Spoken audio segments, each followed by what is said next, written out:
Hello friends, स्वागत है आप सबका मेरी चैनल इन्वेस्टमेंट पाठशाला पे। तो आज डेट है 31 अक्टूबर और आज एक बहुत ही शानदार कंपनी के नतीजे आए जो कि बैंक है। और यहाँ पे आप देख सकते हो बहुत बड़ी अपॉर्चुनिटी, ये अपॉर्चुनिटी मिस मत करिएगा। आईसीआईसीआई बैंक में मंडे को आपको देखने मिलेगा एक बहुत बड़ी अपसाइड आएगी।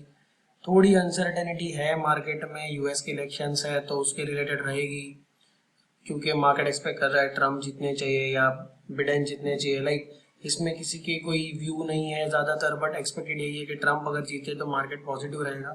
बट इससे हम आईसीआईसीआई बैंक के रिजल्ट से कोई कंपैरिजन नहीं है, कोई लेना देना नहीं है। अगर आप उसको मंडे को भी बाय करते हो, बहुत बड़ी अपॉर्चुनिटी है। और प्राइवेट सेक्टर में सेकेंड नंबर पे आता है ICICI bank after HDFC bank. और अगर आप रेट वाइज कंपेयर करो तो बहुत सस्ते भाव पे मिल रहा है, बहुत सस्ते भाव पे। मतलब हम ये बोल सकते हैं कि एक सेल चल रहा है, इसमें सेल के रेट पे हमें लेने को मिल रहा है स्टॉक। तो हम डेफिनेटली ये स्टॉक बाय कर सकते हैं। बैंकिंग सेक्टर के ये स्टॉक में अपॉर्चुनिटी मिस मत करिए। एचडीएफसी बैंक देखो काफ़ी महंगा स्टॉक, अगर लग रहा है आपको तो आप आईसीआईसीआई बैंक में डेफिनेटली इन्वेस्ट कर सकते हो, क्योंकि जो हिसाब से एचडीएफसी बैंक है उसके सामने ये सेकेंड नंबर पे आता है। पर इसका जो रेट आप देखोगे ना तो ये काफ़ी कम है, 392 का रेट, मतलब काफ़ी कम है। बीच में थोड़े इश्यूज चल रहे थे जो आईसीआईसीआई बैंक को इतना नीचे ड्रैग करके लेके और उसको ऊपर जाने की अपॉर्चुनिटी नहीं मिली। बट अभी जैसे आईसीआईसीआई बैंक परफॉर्म कर रहा है, जैसे कंपनी में फंक्शनिंग हो रही है, जैसे कंपनी का जो मैनेजमेंट उसको संभाल रहा है, बहुत अच्छे से संभाल रहा है। जो हम यहाँ पे देख सकते कि अगर आप ये स्क्रीनर करके जो ऐप है, जो मैंने पिछले वीडियोस में यूज़ की है, नॉर्मली बैंक में मैं हमेशा बताता हूँ कि खाली नेट प्रॉफिट नहीं देखेंगे, पर ये सिर्फ एक समझने के लिए कि अगर 2018 से देखें तो 2018 में 7,712 करोड़ का प्रॉफिट किया था। फिर 2019 मार्च में आप देख सकते हो 4,254 करोड़ का प्रॉफिट है। और मार्च 2020 में अगर आप देखोगे तो 9,566 करोड़ का प्रॉफिट है। और टिल डेट अगर आज देखते हो तो 10,170 सीआर का प्रॉफिट है। कंपनी पहले भी अच्छा परफॉर्म कर रही थी, थोड़ा बीच में डगमगा गई थी, बट वापस अगर आप देखो तो कंपनी अपने ही रेंज पे है, अपने ही जो फंक्शंस उनके हो रहे अंदर मैनेजमेंट जो है बहुत अच्छे से संभाल रहा है। और इसकी मेन खूबी ये है, अगर वर्ल्ड वाइड देखोगे तो सबसे ज़्यादा रिकमेंडेड जो स्टॉक है वो फर्स्ट नंबर पे अलीबाबा का स्टॉक आता है, सेकेंड नंबर पे आईसीआईसीआई बैंक का स्टॉक आता है। तो वर्ल्ड में मोस्ट रिकमेंडेड जो वर्ल्ड के ज़्यादातर एनालिस्ट आईसीआईसीआई बैंक को लेने के लिए प्रेफर कर रहे हैं, और इंडिया के सारे एनालिस्ट 100% एनालिस्ट आईसीआईसीआई बैंक लेने के लिए प्रेफर कर रहे हैं। तो ये जो फाइनेंशियल एनालिस्ट है, जो एनालिसिस करते हैं, वो कुछ ना कुछ बेसिस पे तो करते ही होंगे, राइट। तो उन्होंने ज़्यादातर इसमें बहुत बड़ा एनालिसिस किया रहेगा, तभी जाके तो वर्ल्ड में, ऐसा भी नहीं कि इंडिया में, ऐसा भी नहीं कि कोई इंडिया का एक पर्टिकुलर कोई रिसर्च एनालिस्ट फॉर्म है या कोई रिसर्च एनालिस्ट बंदा है कि भाई बोल रहा है कि आईसीआईसीआई बैंक ले लो। ऑलमोस्ट ऑलमोस्ट वर्ल्ड में सेकेंड नंबर, मतलब 100% एनालिस्ट आईसीआईसीआई बैंक लेने के लिए बोल रहे हैं।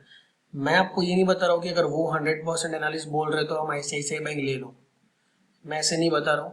पर इसके पीछे के जो तथ्य, इसके पीछे के जो रीजंस है वो मैं आपको समझाने की कोशिश कर रहा हूँ। तो जैसे कि आप यहाँ पे देख सकते हो कि आईसीआईसीआई बैंक लास्ट जो क्लोजिंग था फ्राइडे का, समवेयर नियर 392 रुपीज़ के था। तो 392 रुपीज़ एक काफ़ी लो ही है अगर आप देखने जाओ तो इसके पीछे के जो फैक्ट्स है, जो इसके पीछे की एनालिसिस है, ये एक बार हम देखते हैं। ऐसे ही नहीं कि भाई 100% लोगों ने बोला है, 100% एनालिस्ट ने बोला है तो हम बाय कर लेंगे। पर इसके पीछे के फैक्ट समझाने की आपको ट्राई करता हूँ कि ये क्यों बोला है उन्होंने। ये बहुत सिंपल है, बिगनर्स के लिए है, तो थोड़ा ध्यान से देखोगे तो आपको डेफिनेटली एक अंदाजा आ जाएगा कि मैं क्यों ये स्टॉक लेने बोल रहा हूँ। 392 रुपीज़ का क्लोजिंग है, 392 रुपीज़ पे ही क्लोज हुआ है। और 392 बहुत बड़ा रेट नहीं है, क्योंकि ये इंडिया की सेकेंड नंबर की बड़ी बैंक है प्राइवेट सेक्टर में। तो डेफिनेट है कि यहाँ पे हम बाइंग कर सकते हैं। तो इसके आगे फैक्ट देखते हैं, सबसे पहले लेवल्स देख लेते हैं। तो जो फ्राइडे की क्लोजिंग थी वो समवेयर नियर 392 रुपीज़ पे थी, और यहाँ पे आप देख सकते हो। और ये ऑलमोस्ट ऑलमोस्ट सपोर्ट है, यहाँ से ज़्यादातर हम डाउन साइड देखेंगे तो 387 388 तक जा सकता है, वहाँ से वापस एक अपसाइड आएगी।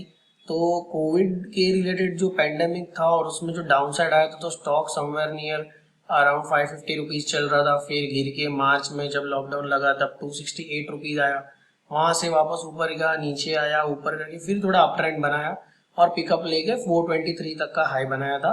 427 तक गया था, बट वहां से थोड़ा डाउन आ गया वापस। और अभी अगर आप लेवल्स देखो तो 392 रुपीज के हैं। यहाँ डेफिनेटली एक अपॉर्चुनिटी बन रही है ये लेवल्स पे, बाय कर सकते हैं 392 पे।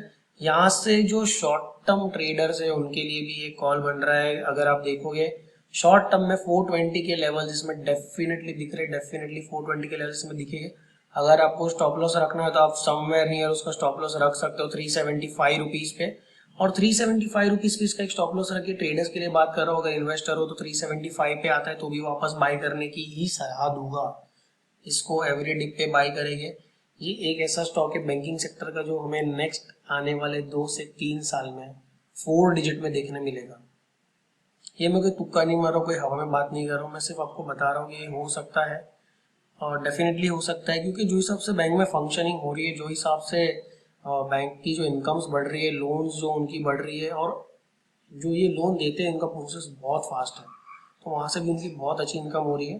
तो डेफिनेटली कि इन्वेस्टर्स है तो एवरी डिप पे बाय करिए, और ट्रेडर्स है तो 420 का फर्स्ट टारगेट यहाँ से रख सकते हैं। वंस एक बार 420 427 के लेवल्स क्रॉस करता है तो नेक्स्ट लेवल्स विल बी 466। उसके बाद काफ़ी अच्छा एक अपसाइड आएगा और 500 रुपये तक के लेवल्स आ जाएंगे। तो ये जो पोजिशनल कॉल्स भी लेते हैं उनके लिए डेफिनेटली बहुत बड़ी अपॉर्चुनिटी है। यहाँ से ऑलमोस्ट 100 रुपीज़ का अपसाइड है, और ये मेरे हिसाब से 3 महीने के अंदर अंदर आ जाना चाहिए। मार्केट में थोड़ी अनसर्टेनिटी है, बट अनसर्टेनिटी है, बैड न्यूज़ है तो ऑलवेज मैं बताता हूँ, मेरी सबसे पहली वीडियो में बताया था, bad news is investors best friend. तो इन्वेस्टर्स की सबसे अच्छे फ्रेंड बैड न्यूज़ है। अगर बैड न्यूज़ आती है तो हम डेफिनेटली अच्छे स्टॉक बाय करेंगे, और जब भी अनसर्टेनिटी रहती है तो हम मार्केट लीडर्स है और जो फंडामेंटली अच्छे स्टॉक्स हैं उनको ही बाय करते हैं।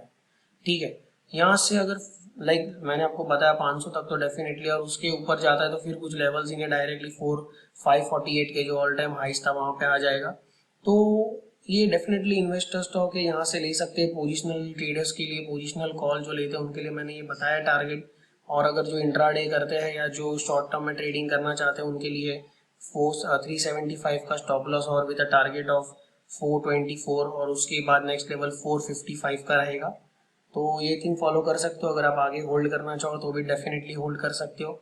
इसके अलावा जो इसमें मेन बात है जो मैंने आपको मेरे वीडियो की स्टार्टिंग में बताई थी कि मंडे को ये स्टॉक में हमें अपसाइड देखने मिल सकती है, तो इसका रीज़न ये है कि जो Q2 के नतीजे है, Q2 के रिजल्ट आए, तो आप देख सकते हो ICICI bank Q2 net profit growth 6 fold year on year to ₹4,251.3 CR। मतलब आप देख सकते हो 4,251 करोड़ एक क्वार्टर का प्रॉफिट। जो पिछले टाइम कंपनी ने ईयर ऑन ईयर में किया था वो एक ही क्वार्टर में कर लिया। तो ये कंपनी दिखा रही है कि कितना अच्छा परफॉर्म कर पा रही है।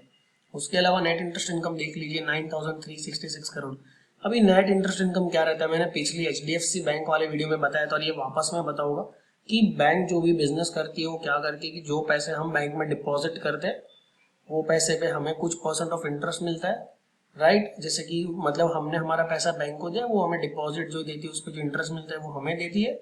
और वो उनसे जो पैसे लेते हैं, जो बोरो करते हैं, जो लोन लेते हैं, जैसे कि होम लोन है या तो फिर आप एजुकेशन लोन ले लो या तो पर्सनल लोन ले लो, तो ये जो लोन है ये बैंक कस्टमर्स को देती है, जिसपे उस जो हमें जो इंटरेस्ट मिलता है, जैसे हम डिपॉजिट या FD करते हैं उससे भी बड़ा उससे भी बड़ा जो इंटरेस्ट रहता है वो लोन जिनको देते हैं बोरोवर्स बोलते हैं उनसे लेते हैं। तो उसके बीच का जो डिफरेंस रहता है, जो डिपॉजिट्स या FDs पे इंटरेस्ट का रेट देते हैं और जो लोन देने के बाद बोरोवर से लेते हैं, उसके बीच का जो डिफरेंस रहता है वो नेट इंटरेस्ट इनकम रहता है। और ये कोई भी बैंक का रिजल्ट लोगे तभी हम सिर्फ नेट प्रॉफिट पे नहीं जाएंगे, हम नेट प्रॉफिट पे देखेंगे, नेट इंटरेस्ट इनकम देखेंगे, NPS भी देखेंगे। बैंकिंग स्टॉक्स में इन्वेस्ट करने के पहले ये 3 रूल्स हमेशा याद रखिए। ये 3 चीज देखे बिना हम कोई भी बैंकिंग स्टॉक्स में हमारा पैसा नहीं लगाएंगे, और ये बात गार्ड बांध के आप रख सकते हो। तो नेट इंटरेस्ट इनकम आप देख सकते हो कि कितनी बड़ी है, और जो इनकम आ रही है वो 9,366 करोड़ है। जो डिफरेंस बिटवीन बॉरोवर्स को जो दिया है वो और जो डिपॉजिट्स और FDs वाले को इंटरेस्ट में देते हैं वो, सिंपल सी बात है, इसमें ज़्यादा रॉकेट साइंस नहीं है। तो यहाँ पे लिखा है net interest income difference between the interest income from lending and the interest paid to depositor, जो मैंने आपको स्टार्टिंग में समझा दी है, वो 16.2% से अब थी 9,366 करोड़ जो मैं आपको बताना चाह रहा था। और लास्ट ईयर ये क्वार्टर में ही वो इनकम 8,057 करोड़ थी। तो सोचिए लास्ट ईयर तो कोई पैंडेमिक नहीं था, लास्ट ईयर तो कोई पैनिक नहीं थे मार्केट में, फिर भी वो इनकम कम थी। और ये बार पेंडेमिक और सब होने के बाद मॉरिटोरियम सब चालू था तो भी लोगों ने टाइम पे भरा है पैसा। मतलब जिन्होंने बोरो किया है ये बैंक से, काफी अच्छे बोरोवर्स, उनके पास अच्छा खासा पैसा है, तगड़ा पैसा है जो वो चुका सकते हैं। ये दिखाता है यहाँ पे एक जो फैक्टर उसमें क्वालिफाई हो गई, नेट प्रॉफिट में भी क्वालिफाई हो रही है। अब हम एनपीए पे आ जाते हैं। तो जो एनपीए ग्रॉस एनपीए है जो क्वार्टर की, वो 5.2% है जो पहले 5.5% है। और अगर नेट एनपीए पे आ जाए तो सिर्फ 1% है जो पहले 1.2% है। तो 1% मतलब बहुत कम, बहुत कम। मतलब 100 में से एक बंदा है, एक ऐसा असेट है जो एनपीए हो गया है। ठीक है, तो 100 में से एक, ये बहुत अच्छा रेशियो है। इसके अलावा अगर हम देखें तो कंपनी का जो लोन का है, जो डोमेस्टिक लोन जो देती है 10% से ग्रो हुआ है। लाइक रिटेल लोन 13% से ग्रोथ हुआ है ईयर ऑन ईयर, और क्वार्टर ऑन क्वार्टर 6% से ग्रोथ हुआ है। तो ये यहाँ पे हम देख सकते हैं कि ये जो लिखा है क्वार्टर ऑन क्वार्टर व्यू, ये जो ईयर ऑन ईयर 13% और क्वार्टर ऑन क्वार्टर 6%। तो ये जो रिटेल लोन है वो क्या रहता है कि नॉर्मल रिटेल लोन मतलब वही होता है कि जो हम हाउसिंग लोन लेते हैं वो रिटेल लोन में आता है। तो एक एग्जांपल दे रहा हूँ कि कंफ्यूज ना हो जाए, ये एज अ बिगिनर के लिए तो मैं सारी चीज डिटेल में ही बताऊंगा। और उसके बाद post the easing of restriction there has been a substantial month on month increase, quarter on quarter छोड़ो, ईयर ऑन ईयर छोड़ो, month on month increase in disbursement across retail product. Month on month ही increase हो रहा है। मतलब आप देख सकते हो कि कंपनी कितना से परफॉर्म कर रही है। और ये सारा प्री कोविड लेवल्स जो देख रहे हैं ना, बहुत अच्छा, मतलब पहले जो लेवल्स थे और अभी जो लेवल्स उल्टा पहले से और भी ज्यादा बेटर होते जा रहे हैं। तो अब यहाँ पे एक और चीज देखते हो, auto loan continued to increase from June 2020 and reached pre-COVID levels। मतलब कोविड के पहले जो ऑटो लोन्स लेते थे लोग, वो लेवल्स पे रीच हो गई है। जो आपको पता ही है, जैसे कि अभी जो ऑटो के भी नंबर आए थे, जैसे कि टाटा मोटर्स में आया था दशहरा के दिन, आपने देखा रहेगा, जो उनके जो डायरेक्टर थे वो बोल के गए थे कि ट्रिमेंडस, आज तक का हाईएस्ट नंबर का ग्रोथ देखा उन्होंने दशहरे के दिन, इतना सारा बुकिंग आया था। तो इसमें बैंकिंग को भी फायदा है, उनसे लोन ले रहे हैं, जो लोन पे लेंगे तो बैंक को लोन पे इंटरेस्ट मिलेगा। तो ये यहाँ पे दिखा रहा है कि कितना अच्छा पैसा आ रहा है बैंक में। और डेफिनेटली ये भी सब सारी अच्छी न्यूज़ है, पॉजिटिव न्यूज़ है, इसमें कहाँ भी कुछ नेगेटिविटी नहीं है। जैसे कि मैंने पहले बताया, नेट इनकम इंक्रीज हुई है, नेट इंटरेस्ट इनकम इंक्रीज हुई है, और उसके अलावा एनपीए कम हुआ है। तो ये तीनों के तीन फैक्टर में क्वालिफाई कर रहे हैं, तो डेफिनेटली हम ये स्टॉक बाई कर सकते हैं। लेवल्स मैंने आपको पहले ही बता दिया है, पहले ही मैंने आपको बता दिया कि क्या लेवल्स रहेंगे। और फिर भी एक बार आपको नोट करना तो लास्ट में एक और बार बता देता हूँ। करंट रेट चल रहा है 392.60, और यहाँ पे फर्स्ट टारगेट 421 का रहेगा, सेकेंड टारगेट समवेयर नियर 436, उसके बाद 455 और 500। तो ये टारगेट्स लेके चल सकते हैं। पोजिशनल जो भी ट्रेडर्स हैं जो इंट्राडे में ट्रेडिंग करते हैं उनके लिए रेंज रहेगी 375 का स्टॉप लॉस, और उसके अलावा first target of 421, second target of 436। In case अगर इन्वेस्टर हो, स्टॉक नीचे आता है तो डेफिनेटली ऐड कर लीजिए अपने पोर्टफोलियो में। बाय ऑन एवरी डिप वाला स्टॉक रहेगा, आपको डेफिनेटली बहुत अच्छा रिटर्न देगा आगे जाके। ये रिजल्ट के बेसिस पे तो है ही है, पर ये हमारे इन्वेस्टमेंट पाठशाला में क्वालिफाई करता है, और डेफिनेटली ये हमारी इन्वेस्टमेंट पाठशाला का स्टॉक है जो जिसे हम हमारे पोर्टफोलियो में जगह दे सकते हैं।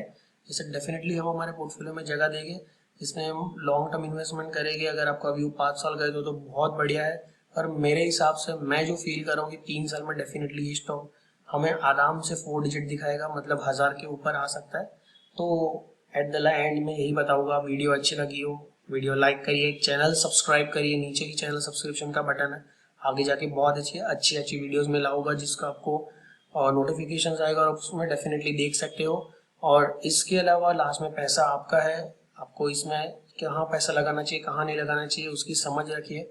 यही मैं अपने वीडियो के द्वारा डिलीवर करने की ट्राई कर रहा हूँ और आगे भी करते रहूँगा।